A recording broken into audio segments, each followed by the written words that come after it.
Shalom, everyone. We're starting a new series in Psalms. We're going to go through some selections of Psalms, ones that you all have voted for. And in this first episode, we're just going to start in Psalm 1 and 2, which were on the list, but they're also at the beginning of the book. So I thought well, it's a great place to start. So keep an eye on the chat group to know which ones are going to come next. What you see on the screen here is the dun, dun, dun, dun, Hebrew Foundations Bible, which has it gives somebody the ability to interact with the Hebrew, even if they haven't gotten any Hebrew training. So it's kind of like the ticket for getting past translations and getting back to the original. So we're going to use that through this series. So hope that's exciting. And some of you already have a copy of it from either my website, Hungry for Hebrew, or from Amazon. All right, we're going to go, let's see. You can see where the verses and chapters start, like the Aleph in the brackets is chapter 1, and then the Aleph without the brackets is verse 1. So let's just go ahead and read verse by verse like we usually do. I see two people with hands up. Anatoly, you were first. You want to read verse 1? Thank you. Lord. Okay. אשרי האיש אשר לא הלך בעצת רשעים ובדרך חטאים לא עמד ובמושב לצים לא ישב. Yashav. Very good. כי ישב. Okay, well, verse 1. So this what we're reading here in the Psalms uses a little bit different cantillation system than prose does. Um, Job, Psalms, and Proverbs, their cantillation system is a little bit different, but by and large, I think we can still manage pretty well. Can anyone find the logical halfway point of this verse? אתנה, it's right here, עמד. Right. Ahmad, exactly. And we're looking for that etnach right there. And it's also as you're reading along, it's also the logical halfway point, and there's going to be something of a pause right there. You'll also notice that Vav tends to start new sections. So if you ever see a Vav, suspect it might be a new section. Okay, Ashrei Ha'ish Asher Lo Halach Ba'atzat Reshaim Ubederech Chataim Lo Amad Uvamoshav leitzim lo yashav. All right, that's the end of verse 1 right there. And in case anyone hasn't seen this before, just give me a second to introduce how for every Hebrew word there's a transliteration, and the introduction tells you a little bit about how that actually works and how to pronounce everything here. And then there's a Strong's number. So those of you who have Strong's concordances or lexicons, you can use that. And then there's a translation underneath. And also, there's a running translation, a skinny running English translation in the book that I'm not showing here because I want us to focus on the Hebrew, and that's the whole point of this Hebrew Foundations Bible, is to get you to focus on the original. Okay, Ashrei. What part of speech is Ashrei?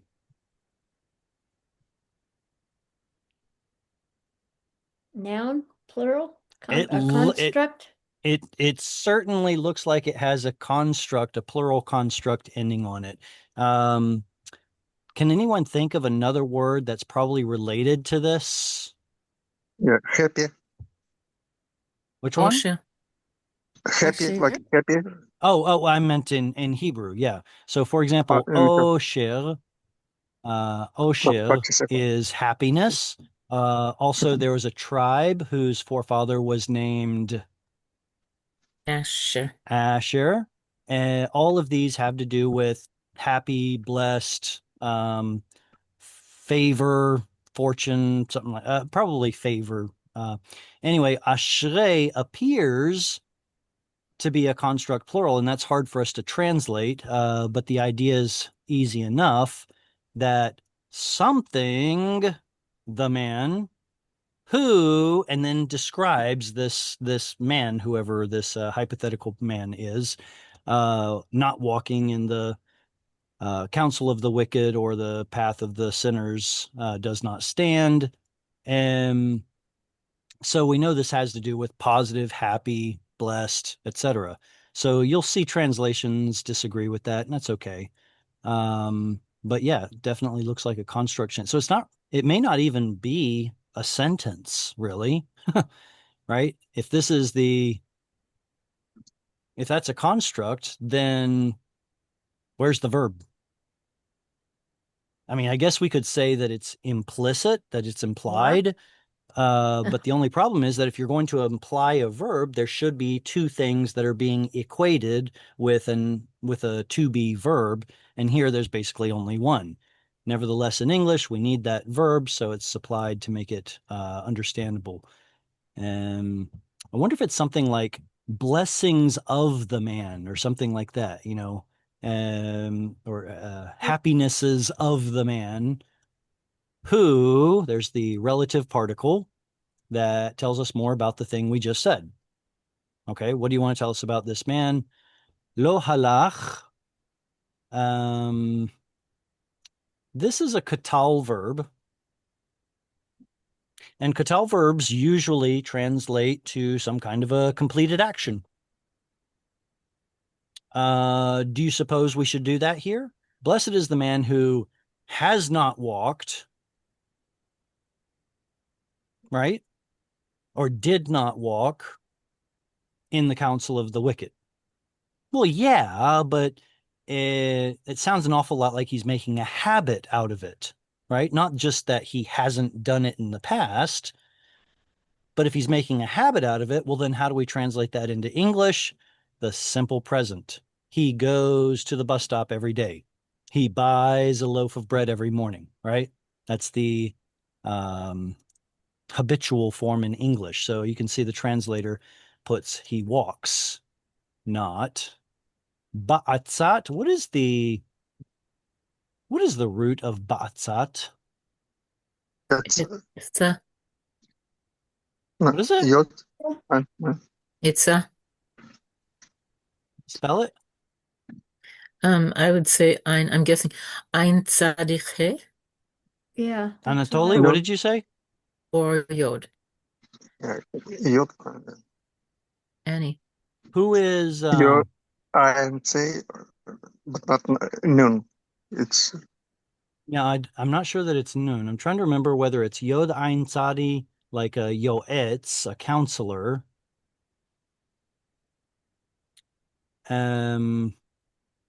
Yeah, it wouldn't have, I don't think that it would have a Yod right here and have, no, I'm pretty sure that it's Yod Ein Tzadi. Can anyone confirm that? Like, remember in, which it's in Isaiah 50, no, what is it? Isaiah 8, Yoetz, the counselor. Kelly yoetzi. Mm-hmm. Tzadi he. It's Ein Tzadi Hey? Who said that? Tuesday. Tuesday? Yeah, but BDB has it from the root of Yod Ayin Sadi. Okay. All right. And then so with that feminine tav on the end, it appears to be a noun. And typically feminine nouns will be either abstract or collections of things. So you can just imagine, lots of people coming together. That's a collection of things, as it were. So it's very fitting to have a feminine noun representing a council. And then is it in construct chain with the construct with the following noun? Yes, it is. With that patach tav at the end, that kind of gives it away. The council with or in the council of Rishaim. So wicked ones. So that's a noun, not an adjective. Rasaim. Rishaim.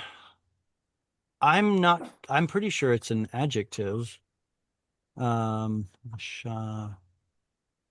Risha'im. Second.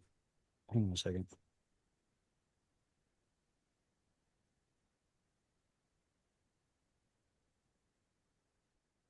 Sometimes I have trouble confusing nouns and adjectives. When you say like hungry people, you say sometimes the hungry come for lunch at the soup kitchen. And is that a noun or is that an adjective? It's an adjective being used substantively. So in order for this to be a noun, it would probably be resha, which means wickedness, and then rishim would be the noun wickednesses, rishim, like that. Oh, okay. That would be a proper noun, or that would be a seglet in the plural. Hang on a second. No, it'd be risha'im. Now I'm questioning whether it is or isn't. So in construct form, it would definitely be like risho, his wickedness or something like that. But and then in the plural, like devarim, no, that's a bad one. Melachim. Yeah, it would actually look like that. I am so sorry. I need to pause because my baby is upset and I don't know where mom is. Give me just a second. You know, it's a little encouraging realizing that Jared has trouble with this sometimes too with the word. Yeah. Yeah. I think my English was never good enough. Yeah. When it I'm comes to stuck there too. grammar, I'm lacking. Yeah, I'm stuck there too. There's a mm, there's a book there's a book that talks about that. It's called Grammatical Concepts for Biblical Hebrew by Gary A. Long. That was recommended by one of Was the the book? teachers from You have it? eTeachers. Yeah, I don't know if you'll be able to see it. I can put it in the chat. Yeah, would you? If it's up by my, yeah. Isn't it weird how this works when you have a background like that? That's just what it looks like. Yeah, I'll put it in there. It's probably a book Peggy, you're probably gonna buy. She said it was very good. It was uh This one trying is to in remember the the name of book. the teacher from eTeacher who recommended it. Find down. Okay, but I'll just put it in the chat if you're interested. All right. Did anyone come to a consensus on whether it's a noun or an adjective? Nope. No. Nope, not really. Okay. All right, not a problem. I mean, we can look up 7563 and see if, the lexicon has it as a noun or adjective, but either way, it's certainly substantive, whether it's wicked ones or well, it wouldn't be like wickednesses, right?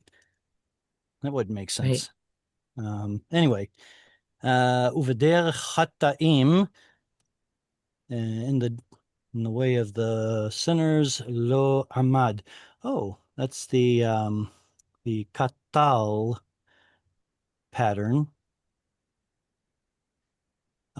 This particular pattern right here with the patach, strong dagesh, and kamatz indicates somebody who is known for something.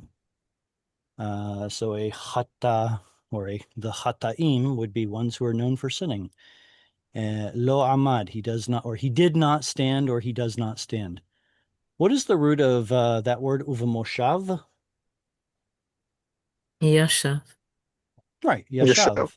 Exactly. Originally washav turns into yashav, and then the mem on the front is the noun pattern, the place of sitting, the seat. What is the word for a clown in modern Hebrew? Litzan. Litzan. So here the root, was it litz or lutz? I guess it's one or the other. It has to do with mocking. And then you think of the litzan, one who is constantly mocking, a clown. Lo yashav. Good. Who would like to read verse 2? I think it was Eileen. Yes. Im berot Adonai Hesod uvaroto yehie yomam valayla. I'm going to scooch this down. Sorry, hang on a second. That way we can get all the way to, okay, so right there to there. Ki im betorat Adonai.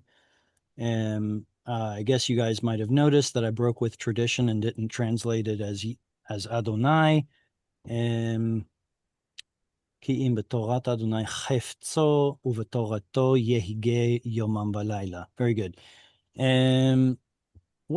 So we know what ki by itself means, and we know that im, what it means by itself, but together they mean something different. So let's start off with, what does im mean by itself? If If or whether. And what does ki mean by itself?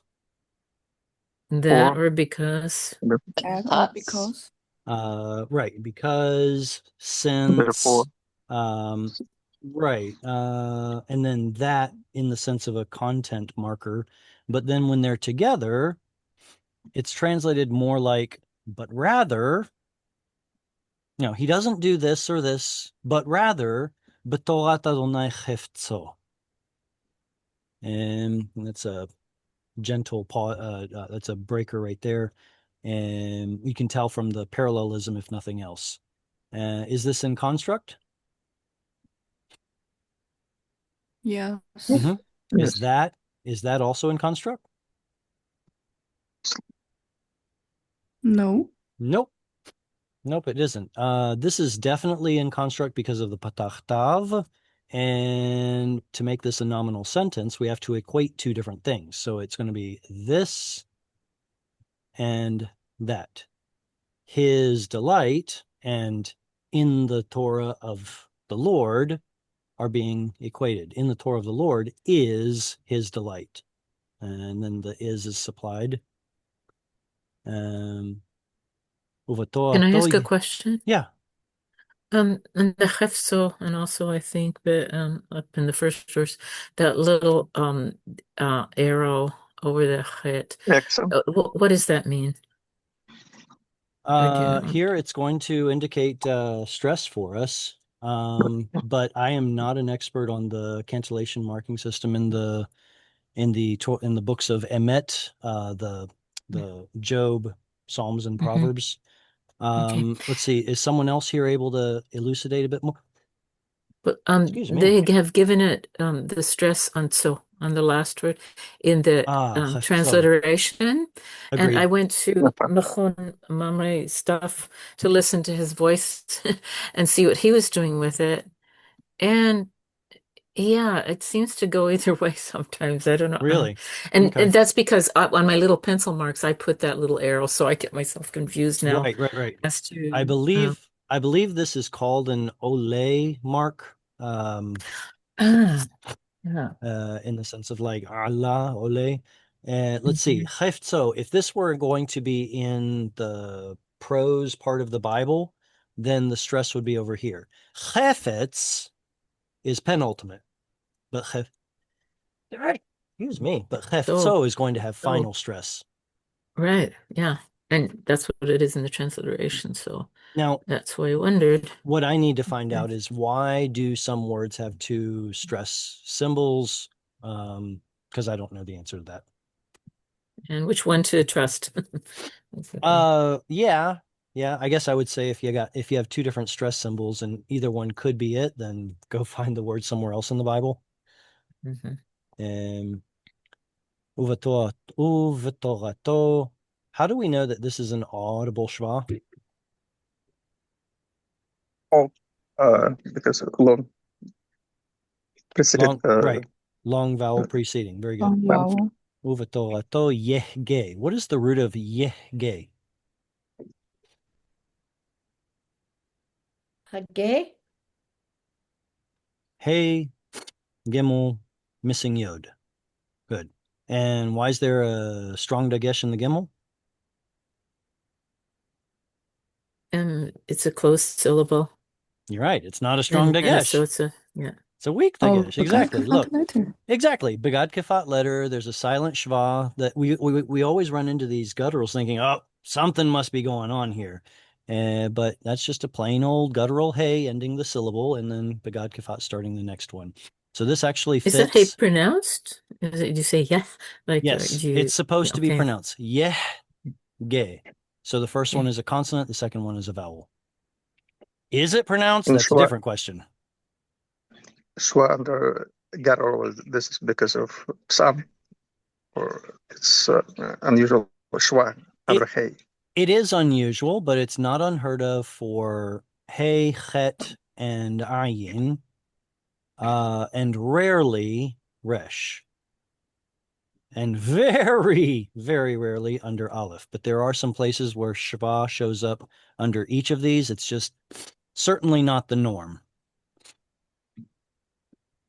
But under hey and chet, it's and certain places with ayin, those show up a whole lot more than aleph. Yehge yomam v'layla. What is the root of yomam? Yom. Yom. Yom. Yom. And the final mem, what does that tell us? Zero. Mm, You said It's, plural? suffix. geminate. Maybe pronominal suffix. Daily. It's not their day. It's Mhm. it's probably an adverbial. I don't know if I can really Oh. call it a sufformative or a suffix, but there appear to be some adverbs that have a mem at the end, either am or om, Mm. and that's what seems to be happening here. So yom is day, yomam is like daily or by day, valayla, that becomes a couple of word pairs, parallel word pairs, by day and night. All right, verse 3. Go ahead, Jared, Anatoly. What just is a it? second. There's parallelism, like verse 1, when we see negative progression, right? From stand, walk and stand, and yashav, sitting. I'm so glad you said that. So both in verse 1 and verse 2, we have parallelism. And we have lo alach b'atzat reshaim, uvederech hartaim lo amad. Parallel to, hang on, those two are going to be parallel to each other. Uvamoshav letzim lo yashav seems like that's another iteration, another parallel. So 1, 2, 3. And then B'torat Adonai chefzo, uv'torato yege yomam v'layla. Those two are parallel to each other. Parallel meaning saying essentially the same message, but using different words. Maybe if we zoom out a little bit, we could even go so far as to say that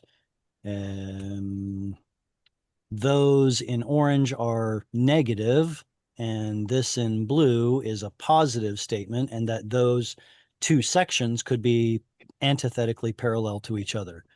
But yeah, the Psalms are marked with lots and lots of parallelism. Thank you for noting that. Who wants to read verse 3? I can read. All right, Gavriel. Wait a second. Who was first, Elizabeth or Gavriel? Doesn't matter. Okay, I don't. Go ahead, Gavriel, and then Elizabeth, you get verse 4. Okay, thank you. Where am I? Up on the top. Okay, yeah. והיה כעץ שתול על פלגי מים אשר פירו תיתן בעיתו ועליהו לא יבול בכל אשר יעשה יצליח. Okay, there we go. That's into verse 3. Let's see. I almost wanted to ask the question, how many segolets are there in this one verse? You know, you guys know how much I love segolets. How many segolets are in this verse? Is that too hard of a question? Let's go through it first, and then maybe I'll ask afterward. והיה כעץ שתול על פלגי מים. All right, that's a good stopping point right there. And what form of a word is au shatul? Passive Mm, participle. passive participle. Passive participle. So it's an adjective that describes an action that has happened to the thing that it modifies. And that the tree did not plant something, but rather someone unnamed planted the tree. So it's shatul. Ka'etz, like a tree. What kind of a tree? Shatul, one that has been planted. Al palge mayim. Do you guys remember a guy named Peleg?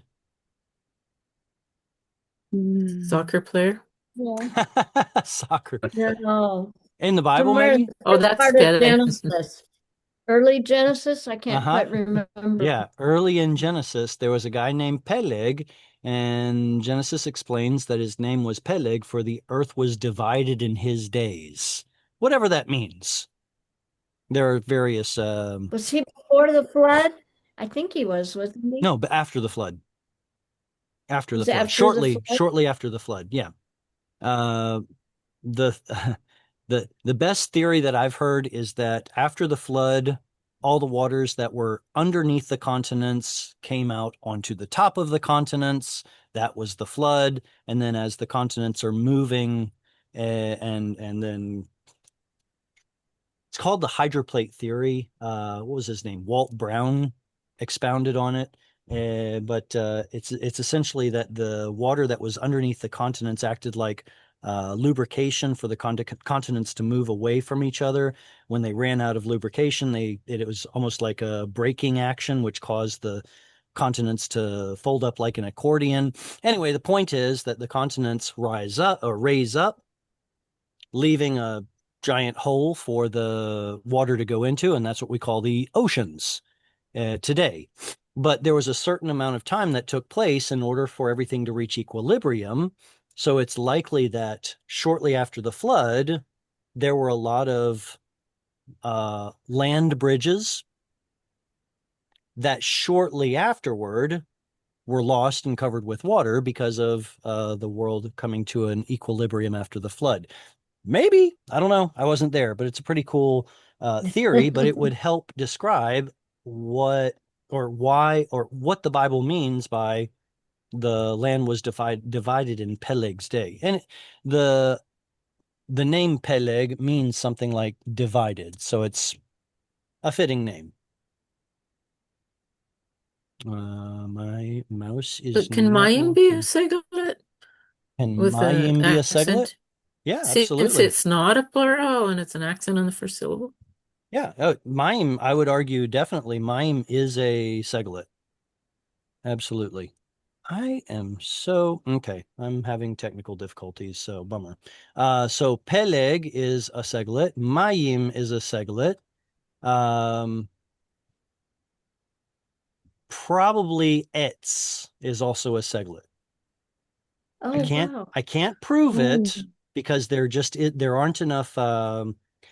If somewhere in the Bible we had something like his tree instead of just tree or trees, then I could prove that it's a seglet. But that simply doesn't would be exist in the Bible, so Mm. it's a matter of speculation. All I can do is compare it to other words that have the same pattern and speculate that its root is probably Ein Yod Tzadi, and we never get to see the Yod. Mm. Or it could be Ein seglet. Tzadi. It could be Ein Tzadi Tzadi. But then if that were the case, then it should have a dagesh in the tzadi in the plural, and it doesn't. So I guess what else could it be? It could, I don't know. It doesn't matter. Can't prove it anyway. But I'm pretty sure Etz is a seglet. Let's see. Jared, Question. what is a seglet again? A seglet is a historic single syllable noun. Okay. Thank you. and which ultimately turns into penultimate nouns like melech and beten, like that. The problem is that there are tons of segolets that do not actually follow the pattern. Okay. Okay. Let's see. There we go. Thank you. Let's see. There we go. Okay. Where are we? Is There we go. Perea Segalet? Yes, pri is a seglet. Very good. And pirio shows us that it's a chirik, original I vowel seglet. And then the O on the end says it is his, referring back to the tree, his or its fruit. Yitain be'ito, it gives in its time. There's another one.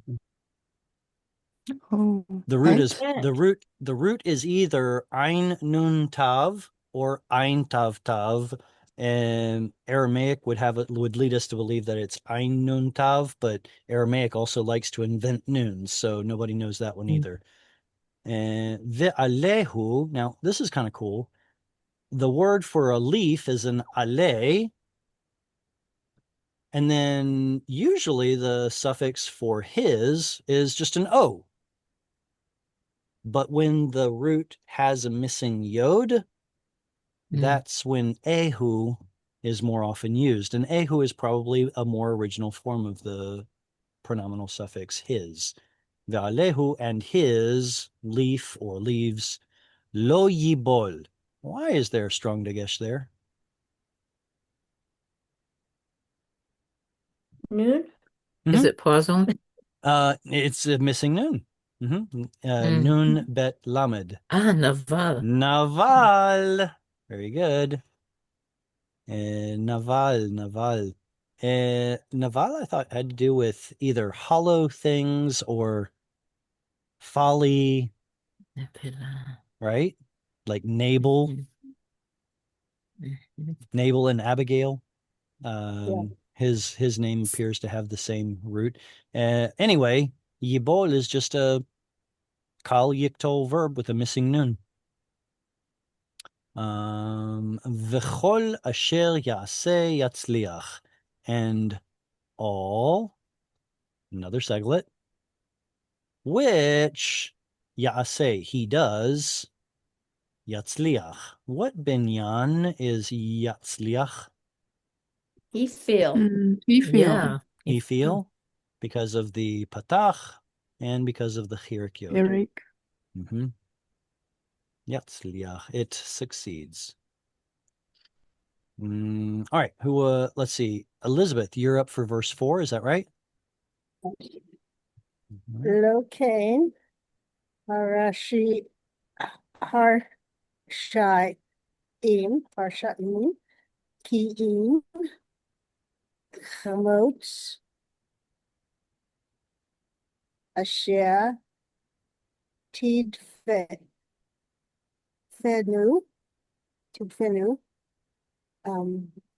Ruach.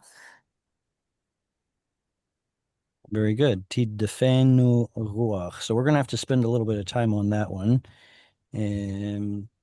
Lo chen, not thus, or not like this, ha rishaim. Why is this an audible, mobile or vocal shva? Vowel? Right. So the ha Come on, in front yeah. is a definite article, which should have a patach with a dagesh in the following letter. Resh says no thank you, and so it lengthens the preceding vowel. We're looking at a long kamatz. It's a long vowel, that's why. Try not to mistake it for a closed unstressed syllable, thinking that it would be hor instead of hara. If this were, for example, I don't know, a hofal or hufal verb, then it would look very, very similar, but that would be a kamatz katan. No. It's a definite article. Ha v'reshaim.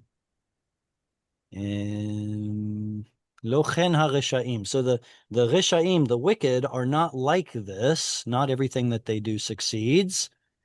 Ki'im, put it together, means what? Rather than, but but rather, exactly, rather, but rather, kamotz asher tidafenu ruach. All right, so Ki'im introduces a clause. So all of this should be a sentence. Kamotz asher, wait a second, asher is one of those words that introduces an entire sentence. So you see what's happening here? We have, let's see, this is the beginning of a sentence, then Ki'im starts a new one, and then asher starts a new one. So we have three ideas all nested into each other.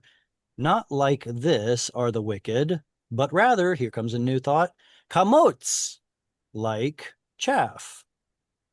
Implied verb to be, they are. They are like chaff. What about the chaff? Asher tells us more information about the motz. Asher tiddefenu ruach. All right, I need some help here. What do we do with tiddefenu? We can talk about the root. We can talk about the form. We can talk about person, gender, number, I binyan. think, Missing noon? Very good. Great place to start. There's a missing noon. The noon should go in here, and it assimilated into the following dalet. That dalet with a strong dagesh, we know it's strong because of the vowel before it. Good. All right. So what is the tav telling us? it's Yiktov? Yikto. Third feminine. Victor, And it's Singular. yiktol and two MS or three FS. good. Plural. Do we I- have a I 2MS think- or a 3FS here? Subject. Three. Yeah. Ugh. Three. Ruach is feminine, yeah. That's spirit. Ruach is typically feminine. Occasionally it shows up as masculine, but vast majority of the time it's feminine. So we're going to assume that this is a 3FS. She is the subject of this verb of nun dalet pei. All right. So what do we do with the enu? Is the noon energic by any chance? Yes, it is. Very good. What we're Oh. looking at is a here. I'm going to write in the bottom corner here. We have a combination of nun plus hu. So the hu is the 3MS subject that refers back to, I guess, each and every of the rishaim. No. Excuse me. It's the mots.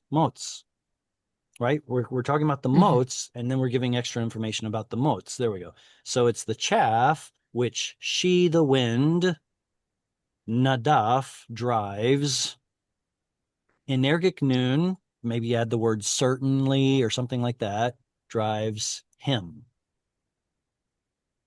So put it all together that the wicked are not like this, are the wicked, but rather as the chaff, which the wind certainly drives about or drives it about. And the it refers back to the motes. Annie, did you have your hand up to read or a question? Read. Okay. All right. Any comments on this verse 4 before we go on to verse 5? All right. Let me scooch that a little bit. And okay, verse 5. Go ahead. Yeah. Al Akin Lo Yakumu Reshaim Ba Mishpat Vehataim Ba'adat Tzadikim. Very good. And this has a lot of vocabulary that was in earlier in this chapter. And alken, upon thus. It's the Hebrew way of saying therefore, built upon all the things that we've said so far. Lo yakumu. What's the root? Kum. Kum. Exactly. Lo yakumu, they shall not rise up or stand. Who? The Rishaim. Where? Ba mishpat, which we're translating here as in the justice or judgment. All right. Then that's going to be separate because of the etnach. V'chataim ba'atzat tzadikim. Is there a verb in this half of the verse? V'chataim ba'atzat tzadikim. And the sinners in the congregation of the righteous. I think it's referring back to Yakumu. Is it sinners a verb? What'd you say, Peggy? Oh, sinners isn't a verb, is it? It's an Right. adverb. Sinners is or an no, adjective. sinners is the noun, those who are known for sinning, with that katal pattern. So that's a noun, and then atzat is a noun, and tzadikim is a noun. We got a boatload of nouns is all we have. So what are we supposed to do? Supply the verb because it's implied? No, it's Yakumu. That's just Well, a it is, continuation. you're right. It is, well, we're both right. It is implied, and it's an ellipsis from the preceding verb. So rather than implying the verb to be, no, we're going to apply the same verb as before. So for them, it is, they shall not stand in justice, and the sinners shall not stand in the congregation of the righteous. When you apply a verb in two different places, even though it's only written once, it's called ellipsis. Ellipsis. And okay, verse 6. Who wants to read the next one? Last verse of chapter 1. Nobody. I'll read it. I'll read it. Okay, go ahead. Is it Voldane? Where does it start? I'm sorry? It starts here. From I've drawn an P. orange line where it has a vav and a 6, and then goes all the way to the next orange line. Oh, okay. He, Yodea, Adonai, Derak, Adi King, Derek,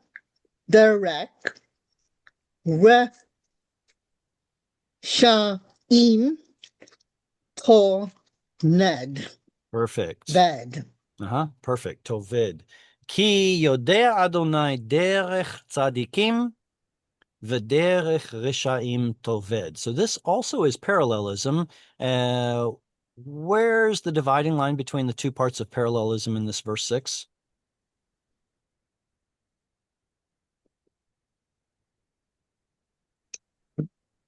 Tzadikim. After tzadikim. So not only is there an etnach right there to show us where the halfway point is, but there's also a vav. And lastly, we have a positive statement, and then it's converse, the negative. So it's antithetical parallelism. So this is good, and this is the opposite. So it's same message, but coming from two different angles. Ki yodea, because knowing, right? This is a participle, active kal participle, which technically is an adjective. So the verb could be, supplied as to be. For God is knowing. The Lord is knowing. Knowing what? It's kind of cool. I like to read it that way. Not just that he knows or that he has known, but like he is still knowing the way of the tzaddikim, the righteous. And then its opposite, v'derech reshaim. Look, we have a perfect parallel here. Derech tzaddikim, derech reshaim. So this is the cool part. Because those are obviously counterparts, word pairs, opposites, albeit, that means we can essentially equate this with this as being opposites. What does it mean? Yodea Adonai. God is knowing. What does it mean? Toved. Perish. Right. It's from the root avad, which means to perish, disappear, vanish, be no more. What is the Tav telling us? It's Yiktul. Yiktol and? 3 FS. Right, because of Yeah. derech. So she will, wait, why is there a holam there? Usually Yiktol doesn't have a holam there. Usually. First Aleph. It's almost like Yes, it's someone all said first Aleph. Who was Aleph. it? Yeah.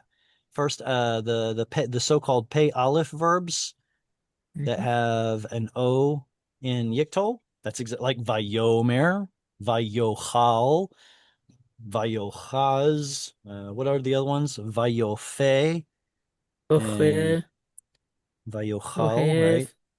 Ohev, Ohev. Vayohav, Vayove to desire something. Right. So all of those have an O sound in the Yiktol. And then the right there seems a little difficult. It doesn't seem to fit the Yiktol pattern, but that just means I need to research it more. It's possible. Does that change Pausal? anything? Yeah, I'm sure that it being pausal is the reason that there is a tzere there. Mm. I'd if I got pressed on the issue, I would argue that maybe this has to do with an original state of being verb, just like the kal katal verbs have 3 different stative forms. So also Yiktol seems to have some stative forms too. They're just not terribly common. But that's where I would start if I had to research it out. Okay, we have now reached the end of chapter 1. I have a question. Yes, question. Mhm. How do you know that Derek Zedekim, Vederek, and Rashaim are definite? No, Are- it reads a lot better, but You're asking about the definiteness? How do you know that they're definite? right.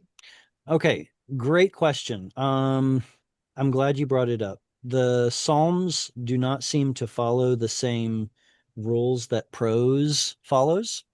The Psalms will typically read in much more tersely. They will leave out definite articles. They'll leave out prepositions. They'll leave out definite direct object markers, and their word order will be different. They'll have more terse and difficult diction. I mean, it's like poetry in any language. It seems like you can bend and break the rules in poetry. That's essentially what we're looking at here. So the best way to defend that this is supposed to be definite is interpreter's choice, the translator's choice. If we translate it as the Lord knows a way of righteous ones, that wouldn't exactly roll off the tongue in English. And to be perfectly honest, there are also plenty of examples of things that are definite based on the context that should be definite and yet don't show up definite in the Psalms. We could argue that the definite article was not original in Hebrew, that it developed over time at some point early on. So if somebody wants to sound more archaic, you don't use it. And the Psalms are full of examples of writers who are trying to sound more archaic.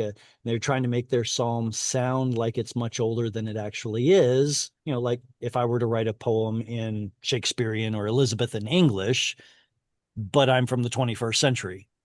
And so anyway, there's a lot to say about the Psalms, but that's the short answer. So context, I guess, is the final verdict. If the context seems to indicate that it should be definite, then it's okay to call it definite. All right. Chapter 2, who would like to read chapter 2, verse 1? Oh, Anatoly, you have your hand up. Go ahead. Yeah, I think I just read. There's a time written like Psalm 1 in Psalm 2, there's a in different like time was a gap like 300 years. It was Yeah. The Psalm yeah, 1. the Psalms I mentioned early on when Peg was on when Peggy showed up, that the Psalms are written over a very, very long period of time and put together into a single book, much like a hymnal. It's not because they're in chronological order. And some of the Psalms are put together based on author, some of them based on their topic, but they are certainly not in chronological order. So we could argue that, yeah, there's hundreds of years between Psalm 1 and Psalm 2, but we could also talk about how many years are between, Psalm 108 and 109, or something like that. Yeah, they're definitely not in chronological order. Thank you. Lama Rakshu Goyim Uleo Mim Yahugu Rig. Rik, good. Is that a silent or audible schwa? It's a silent. Silent, very good. Go. Yeah, gu, right. Yeah, gu. Yeah, go. Lama ragashu goyim ule'omim yehgu rek. Or rik. Sorry, I'm so used to saying rek Like, when it's actually rik. Again, probably a segalit. Okay. Why ragashu? Regesh. What is regesh in modern Hebrew? emotion, excited emotion. Emotion, excitement, energy. Um, Here, that doesn't seem to fit. We can't always assume that just because modern Hebrew translates a word a certain way means that the Bible translates it that way. In fact, it's obviously worked the other way around. What it meant originally in the Bible versus what it ultimately became in Mishnaic and then later, or Mishnaic, then Rabbinic, then modern Hebrew. And so the meaning of regesh or ragash probably changed a little bit. Here, it's the nations and the peoples who are doing this action of ragash. And then the parallel is yehge-ri. Now, yehge or yehgu, sorry, we've already seen that verb in chapter 1. What was its meaning? To meditate. B'torat Adonai chefzo yege yomam v'layla.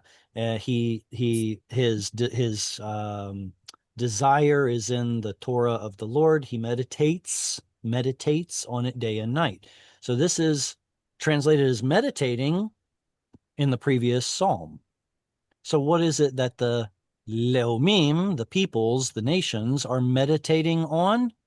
Rik. Rik. Okay, what's that? Well, rek means empty. So rik would be a noun of something that is empty. Emptiness. So vanity is a good translation.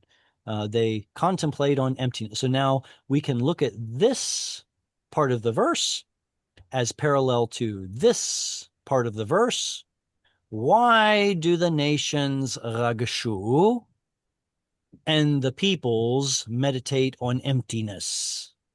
So ragashu is not like excited to see God. No, it's not excited. It's maybe being frantic or something like that. I don't know. Here that says plot, which is a good parallel to meditating on empty vain things. That's a Kal Katal 3 CP, and this is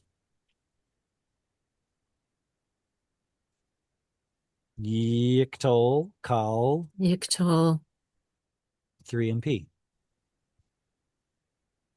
Yiktol Kal. And why is there a segel here? I thought in Yiktol there's supposed to be a hirik. It's Okay. Guttural hey. Very good. The guttural hey affected the preceding vowel. Very good. All right. Verse 2 starts here and ends there. who is And up this for psalm, Anatoly. second Go ahead. psalm is related to the nation. Talking about nation, the psalm, the first one it was just generally, and second psalm addressed to the nation, right? Particularly. So, Right. Exactly. well, Yeah. Mm-hmm. all right. All right. Well, Thanks. I mean, this is Psalm 2. We're going to run into some messianic undertones, aren't we? Yeah, So I big don't know that time. I don't think that the whole thing is nations, but yeah, so far so good. I agree with you. Yeah. Who would like to read verse 2? Okay, All right. well, Yeah, Cheryl. okay. יתייצבו מלכי ארץ ואוזנים נוסדו יחד על אדוני או יחווה ועל משיחו. Very good. Yityatsavu. What is the binyan of that verb? יתפעל. Itpael. So easy. So easy. Low hanging fruit, right? The It's gotta be- easiest. the I know. easiest. Well, Yeah. until you get to certain verbs like what do you think? Yeah. Metathesis? Is that what you call it? yeah, exactly. That's what I was gonna do. Exactly. Let's try this one.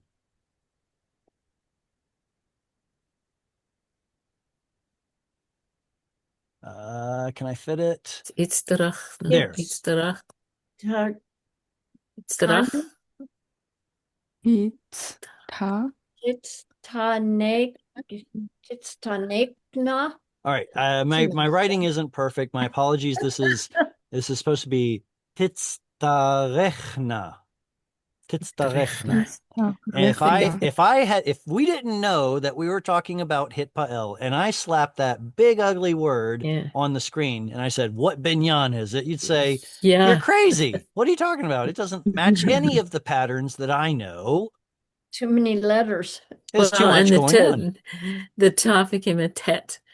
as well. Correct. So let's back up just a little bit. You know what? Let me make a little bit of room on the screen with a shape here. Maybe I can clear some space like that. And then I can draw on the screen like this. Okay. So what Cheryl just said is metathesis, which in grammatical terms means that letters swap. If we look at a word like hit, shamer. There's a problem here, whether you notice it or not. Even though it looks like a hitpael, try and pronounce it quickly, please. Anyone? Shamer.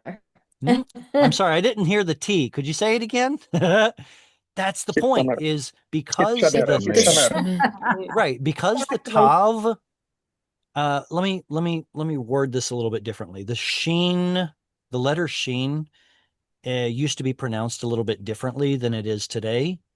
That's part of the reason why Arabic turned it into an S sound. It was probably closer to, where your T, where your tongue touches when you make the T sound, t-t-t, right on the top of your mouth behind your teeth, right? T-t-t-t. Apparently, sheen was also pronounced there, and it sounds like you have a lisp. Th, th, th. So, hitzamer, apparently, that's where the sheen used to be. And because these two letters were located at the same place in the mouth, you simply do not hear the tav. Hitzamer. The same thing seems to happen with samech and sin. Let's see. Can we think of an example with a samech or sin? Like histakel, right? Hit. I got it backwards already. But I'm jumping ahead to the conclusion. Hitsakel. Hitsak. I can't hear the tav. So Hebrew fixed this problem by switching the two letters around. Turn that one to that one to that one, and instead of hit shamer, it's hishtamer. It's still a hitpael, but those letters swap. That happens for sheen, sin, samech, but it also happens for a couple of other letters too, namely zayin and tzadi. And Dalet. Tzadi. And Dalet. Okay. not Dalit. Oh, he's the cunty. Is that a hit pile? He's the cunty. There's no ta for tit in it, but Correct. there's Correct. a dalet in it. There's a Very good. okay. Let's go ahead and provide those examples. So instead of hit shamer, it becomes hishtamer.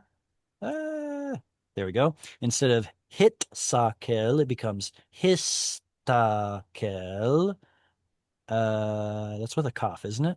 Histakel.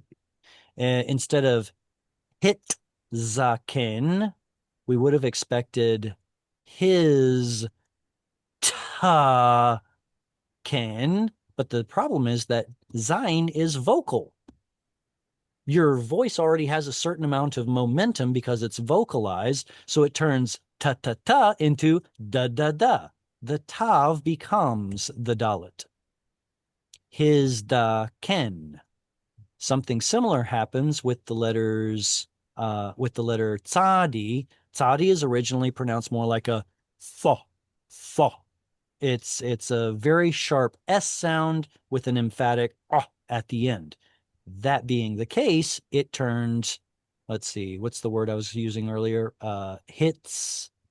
It should have been hits ta rech, like this. That's supposed to be a cough at the end. But because this is emphatic, it causes the next letter to become emphatic. And what is an emphatic T sound? Tet. To. To. So hits to rech. Now, we don't pronounce those letters like that anymore, but because of that historical pronunciation difference, these are all the various forms of metathesis. These are all hit pa-el verbs, but in each and every one of these, 2 letters swapped, and some of them changed the tav to a different letter because of the influence of the preceding letter. Wow. And you thought hit pael was the easiest one to identify. Well, I guess it is. I mean, there's an extra syllable there at the beginning. Now you asked about daber.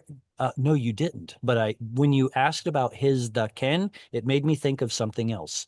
How about this one right here? Hit daber. Will you find that verb anywhere in the Bible? As written? Probably not. As written, no. But theoretically, yes, it does exist. The problem here is that the tav and the dalit are pronounced in the same location, so it's the same problem as all these others. Unfortunately, switching the 2 doesn't fix the problem. Same. So Hebrew simply assimilates this into the dalit, and it goes missing. He daber. He daber. Yes. So he the bear is talking to yourself? Is that what that is? Well, it could be people We're discussing talking to each something. other. Yeah, talking to each other. Yeah. Sorry, did someone have a question, comment? No? Okay. So yes, so that is, why did we get on hit pa? Because of yit yatzavu. This is a hit pa'el because it has the extra syllable with the tav, strong dagesh, patach. Those are the things we're looking for. Yatzav, or originally natzav as a nun, which got confused for a yod, whatever, is the root for standing or taking a stand or stationing oneself. So yit yatzavu, they station themselves. Who? Malchei Eretz, the kings of the earth. Is this a silent or vocal schwa? Silent. Silent. Patach. Sure. Very good. You look at the patach and you say it's supposed to be silent. You look at the Begad Kefat letter with no dagesh and you say it's supposed to be vocal. Oh. So what does that mean it is? It means it's a medium schwa. Oh Ah, gosh. Oh, So just remember that Oh. before the 14th century, there really wasn't a big deal with silent versus audible schwas. And that was something that it was invented a little bit later. And so that's now something we argue about, even though originally it wasn't a problem. Yay. It seems likely that originally, maybe in the 7th or so century, that schwas were all pronounced the same. Malche.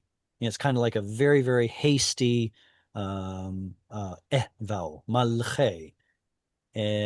You'll even see, something like this, yeh, yeh, with a teeny tiny amount of sound right there. But today we think, no, it's a completely silent schwa. Right. Okay.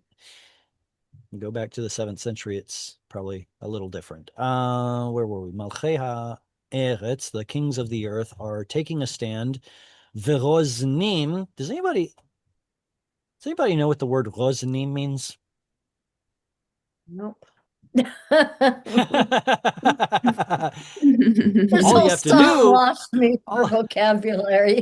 all you have to do is look on page blah, blah, blah, and it'll tell you what it means, right? Well, hang on a second. Suppose you're reading in a Hebrew Bible that doesn't have translation. You can still kind of guess what it means because of parallelism. If we see parallelism between here and here, we see the kings of the earth taking a stand. That's easy enough. And then we see someone, nosdu yachad. Do we know yachad? Yeah, like together, echad, one, right? And then what is nosdu? Yasad? From Yasad. What is the root yasad? Adi instead of a establish, I think, yesodot, basis, foundation. Right. Hang on a second. Yesod. Right. So the word yesod is a foundation, right? So nosdu, what's the nun doing?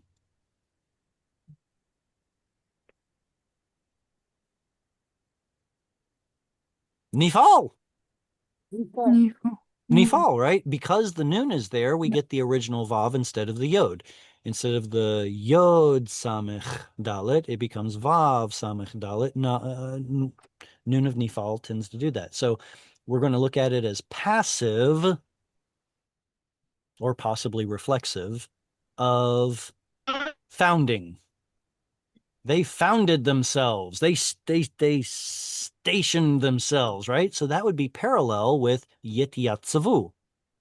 Okay, so if Yityatzavu is in parallel with Nosadu, in fact, Nosadu Yachad, probably, they're doing it together, then what's parallel to Rozanim? Malchei Eretz. There you go, Malchei Eretz. Eretz. So we know it must be some kind of ruler or leader or something like that. And in fact, it is.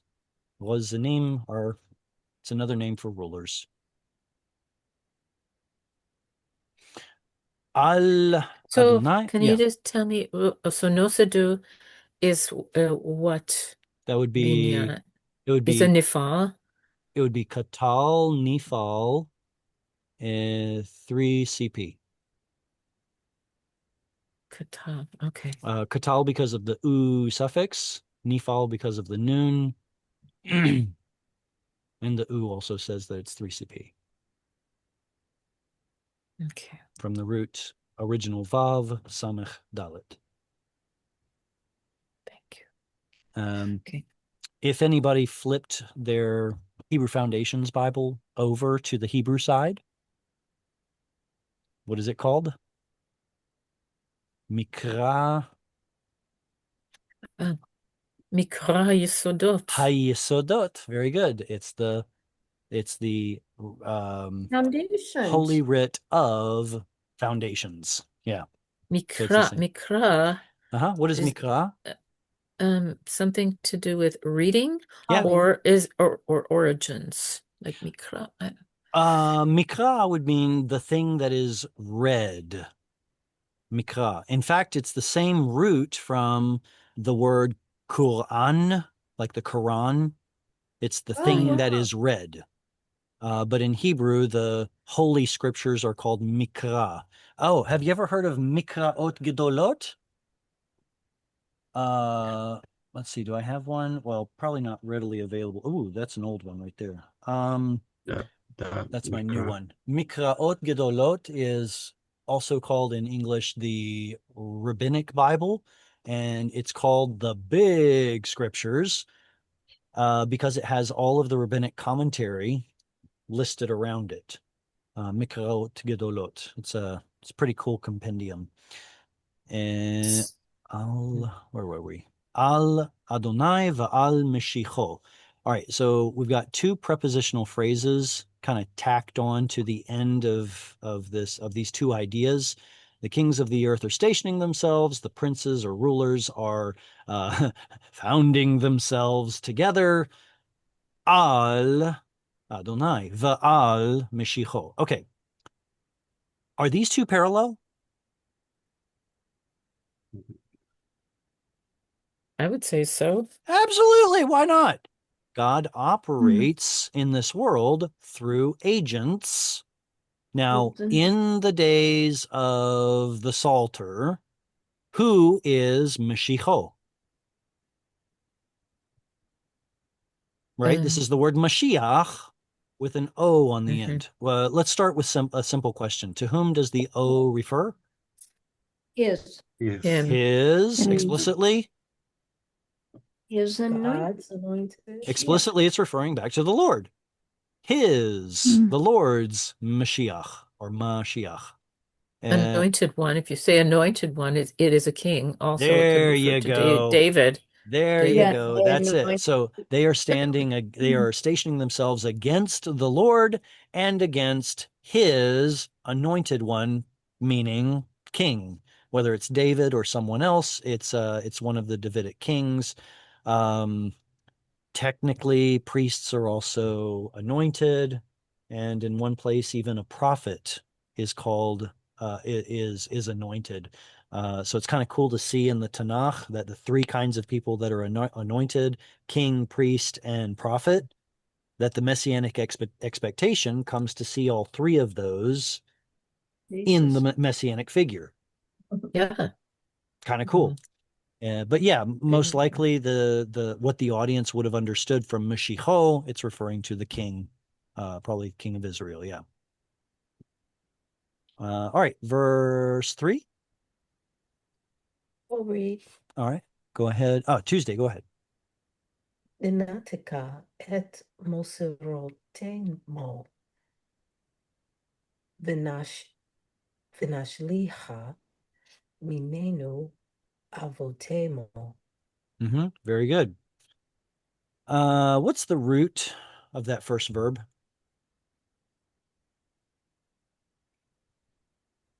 Natak? Exactly. Natak. We always Natak. expect noons to invariably go missing, but in PL and Pu'al, the initial noon does not go missing. So what we're looking at is a noon of Yiktol and then noon of the root, noon tav kuf. In modern Hebrew, if a phone call gets disconnected, that's the verb lehinatek, to get disconnected somehow. Here we have a noon at the front, kamatzhe at the end. What form of a verb is this? Cohortative. Just as hitpa'el is the easiest binyan to identify, cohortative is probably the easiest form to identify. As long as you see that aleph or noon at the front, kamatzhe at the end, it's pretty fun. Is this also cohortative? Yep. Yep. Oh yeah. And so it's going to be translated as let us do something. Let us, I want to say disconnect, but let us tear off. Let us disconnect. Well, I don't know. I think of tearing as whatever. Let's remove, disconnect et mosrotemo. Yes, sir. Wait a second. What's the root of mosrotemo? Oh, that's not a good place to start. Back up, back up, back up. What is this suffix?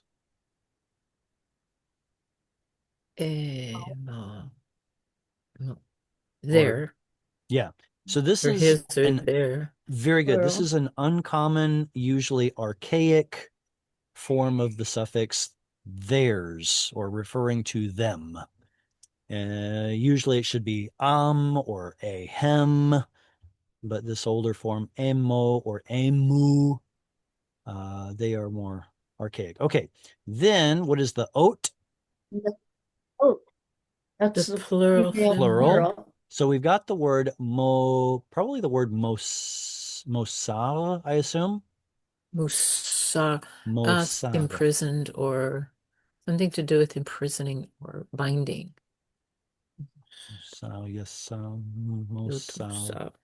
So does that mean that the root is?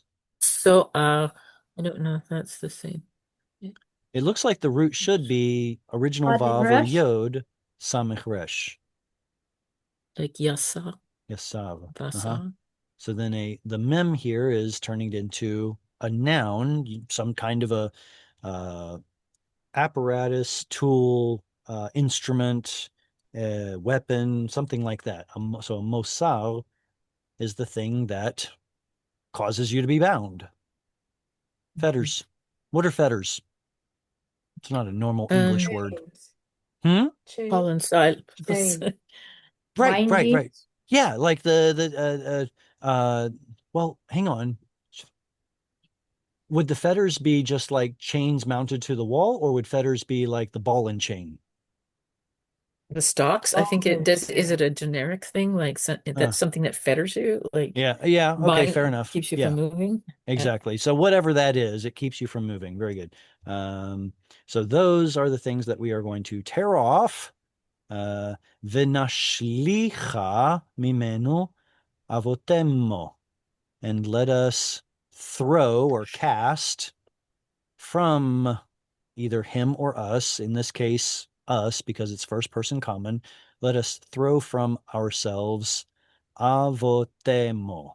Now, this is not fathers, is it? No. There's an Fathers is ayin aleph. instead of an aleph. There's an ayin. If it were aleph, then it would probably be their fathers. No, there's an ayin there that has to do with ava, which means thick, something thick, referring to ropes and thick things. Yeah, thick things. Fat ropes. Fat ropes, exactly. There we go. All right, verse 4. Who wants to read verse 4? Yoshev bashamayim Yitzchak. Adonai Yil'ag Lamo.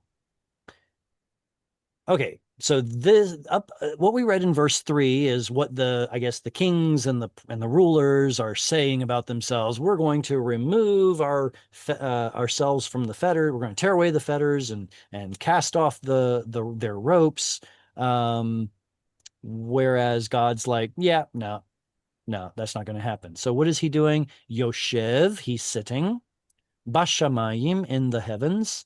Yitzchak. Wait a second. Yitzchak. Whom does that remind you of? Of whom does that remind you? Isaac. Reminds you of Isaac, right? Yitzhak. Yitzchak. What's the root tzahak? Laughter. Laughter or having fun, or even if it's in the PL, it's probably mocking or making fun of. Remember when Isaac was being mocked or made fun of by Ishmael, it uses that verb. But here we can see that instead of the original th sound, it has turned into a sin, which is more like a piercing S sound originally. Th. Yitzchak instead of Yitzchak. Anyway, so what I'm trying to say is that these two letters will sometimes interchange, as will samich and sin. Anyway, it's still laughing. He's sitting in heaven laughing. Adonai Yil'ag, the Lord. This is the actual word Adonai. Yil'ag, he mocks, just a regular yiktol. Lamo. And there's that mo again, to them. He mocks them. Now, I would have you guys know that I've got a footnote here, footnote number 1. Did anyone happen to look and see what that means? Yahweh. Yeah, at the bottom of the page. Oops, I went too far. Let me go up just a little bit. And then I probably have to scooch it over, I think. There we go. Footnote number 1 says TS at the front of the, or actually the back of the book. The abbreviations say that TS is a Tikkun HaSofrim. It's the scribes' emendations. So some scribe went through the Bible in approximately 185 different places, decided that instead of putting God's name Yod He Vav He, it should be either Adonai or Elohim. This is one of them. Why would a scribe think that God's name shouldn't be here? Any suggestions? It's a rabbinic They were thing, isn't it? trained Say people. again, who was that? Gabriel? They were trained scribes. They they were trained. They knew kind of what to do, I guess. It was, I mean, it comes from piety, right? They're trying to revere God's name, and apparently it was uncomfortable to put God's name here in a place where there is such anthropomorphism, sitting, laughing, mocking, things that people with backsides and voices and bodies do. But God doesn't have a body. So in pretty much all of these places, the scribes felt, for one reason or another, uncomfortable to put God's personal name there, and so they swapped it out with either Adonai or Elohim. Yay! Fortunately, they wrote it down in their rabbinic writings, which are the places where they occur, and so we do know which they were, and that's why I put it as a footnote here. So just so you know, that was originally Yod He Vav He. And all right, do we have time? Yes, we do. Verse 5. All right. All right, Gabriel. אז ידבר אלמו באפו ובחרונו יבחלמו. Yevahalemo. Good. This has the cancellation mark right there. If anybody uses it, the transliteration also has an accent mark right there. So you know where to put the stress. Az yedaber elemo v'apo. That would be the halfway point because of the etnach. And then he will speak. Elemo. Translate? Well, that's the emo that we were talking about. So el, to, emo, them. V'apo. In his nose. Yeah. In figurative of anger. And why do we have a strong dagesh in the pay? Because it's a segalit. Anf. This is the original form of the word, anf, and the nun assimilated in, so therefore it's a strong dagesh whenever there's a pronominal suffix. Af becomes po. In his anger. Uvacharono, and this is going to be the parallel word. Chara is the verb to blaze, like blazing fury. So charon is fury. O, his fury. And in his fury, yevahalemo. What binyan is this verb? The PL. PL, is it? Yeah. PL. So bahal is to be terrified. PL, being factative, makes that statement true to somebody. It turns it into a transitive verb. So making someone terrified. How do we know it's a PL? Because of the shva, the patach, and the missing dagesh. Because it's a guttural. Yevahalemo. He makes them terrified. Va'ani nasachti malki al Zion. and or but I, or indeed I, nasachti, nasach, nasi, was it nasi? No, that's a different word. Nasach. Nesech is a drink, pouring a drink or Yeah, that's what something. I was thinking. But I don't know if it's a sheen or I was almost Um, certain that it's spelled this way, a that it's samech. a nun samech kaf. Nesech is a drink offering. Yeah. So I have And nesach offered. is a verb. Oh, I have poured out my Poured king out my over king. Zion. No, really? A Oh, very messianic sign. that's something. That's very messianic. Did you all just catch that? Hmm. Is this Remember, Psalm 2? this is still in Psalm 2, verse 6. Yeah. Remember, what is in Philippians or something um, where Paul talks about Yeshua pouring himself out? Out. Yeah. That's what it's Yes. reminding me of. So here, God is saying, I have, if I'm not mistaken, I reserve the right to be wrong, but this appears to be, I have poured out, even though I see the word installed right there, my king, referring to Messiah, over Zion, almost like a drink offering. He's doing that thing, that prophetic thing of what is the now, what we see with our eyes, and what's to come. Right, Isaiah does that a lot, the back right. and The forth back between and the forth, Messiah. exactly. Yeah. Let me see, put that right there. And then wait a second, did I miss something? How Kochi no, what was it? See, oh, Al Zion Har Kochi. There we go. Har Kochi. So the Har Kochi is simply in apposition. It's saying the same thing twice. What Zion? Har Kochi. In the Hebrew Foundations Bible, if you guys did not know, the Kamatz Katan is a little bigger than the Kamatz is.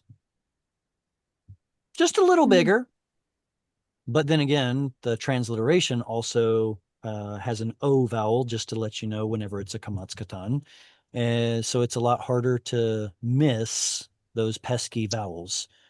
Mountain of my Kodesh, holiness. Now, most of your translations will say, my holy mountain. And that's cool, I guess, but technically that's a noun. Mountain of my holiness. I don't know. That speaks to me a little better. Mhm. All right. I would love to get to, where was it? The end.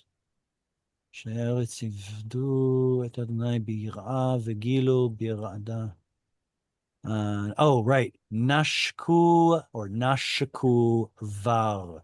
This is a bit problematic here in verse 12. Nashku var pen ye'enaf. Oh, by the way, what's the root? Nose. Nose. Enough. Exactly.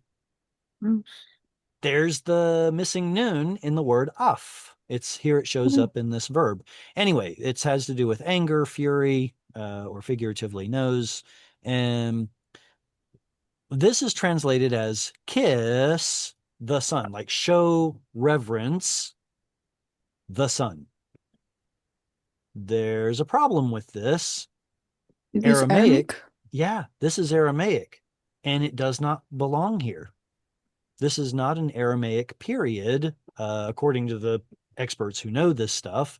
They say this should probably not be the word sun. Nevertheless, by the time we get to first century, when Yeshua comes on the scene, guess what the Aramaic understanding and Aramaic speaking people are going to receive from this verse? Kiss the sun. So that's another possibility of one text being fulfilled multiple ways. Okay, well, hang on a second. So if bar means sun later on, well, what does it mean early on? Well, there happens to be a number 3 right there. I'm not going to give you a satisfactory answer, but I am going to show you, hang on a second, move that over. I'm going to show you what the other textual traditions say. Let's go down to the bottom. Where is it? Scooch over. Scooch over. Sorry, Keep this is going. not super helpful. Okay, verse footnote 3. We have this verse. I keep saying verse. Footnote 3. What's LXX? Anybody? 50, The Greek 60, version of 77. the Old Testament. Very good. Greek version of the 50, Old 50. Testament, also called the Septuagint. It was translated sometime in the 2nd century BC or BCE, depending on what you call it. So it tells us what Greek-speaking Jews, how they understood this passage before, like a century and a half before Yeshua, before the church. And it has take hold of instruction. How did they get that? Well, that's a great question, and it's something you can try to hash out, but apparently they weren't happy with translating it as son. The actual word bar in Hebrew means purity, Pretty. like cling to or show loyalty to purity. So even in that sense, you could still equate it in a messianic way. You know, who is the purest one of all? Obviously Messiah. And it's very possible that that's how it turned into the word for son. Even if you wanted to go with take hold of instruction, well, from whom is the instruction coming? Mishicho, right? His Messiah. So it's kind of cool to see the various ways that it could be interpreted. But anyway, I digress. I find that kind You of could stuff go on really with fun. it. Say again? Oh, no, it just reminds me of New Testament passages where he laid down his Godheadhood and took instruction like a son. Somewhere that's written, maybe not in exactly those words, but certainly with that intent that he had to learn everything the hard way, like a human being filled with the Holy Spirit, Oh, he was, because he yeah, laid down his Godheadhood. right. That And so honestly, that, that sounds like the Philippians passage still. yeah, that's where it's coming from in my mind. And he is a son, that's what you Mhm. do with a son. That's what you're doing with your sons, I'm The sure. son represents the Father, right? Mhm. The Father raises up the Son or instructs the Son so that everything the Son does is a reflection of the Father. And so that works out really well with Yeshua and our Father in heaven. How does it work on earth? Well, usually the Son does something that the Father doesn't like, and the Father gets all bent out of shape. Well, maybe the Father Instruction. needs to work on his instructing abilities. I don't know. Yeah, it's a humbling thought.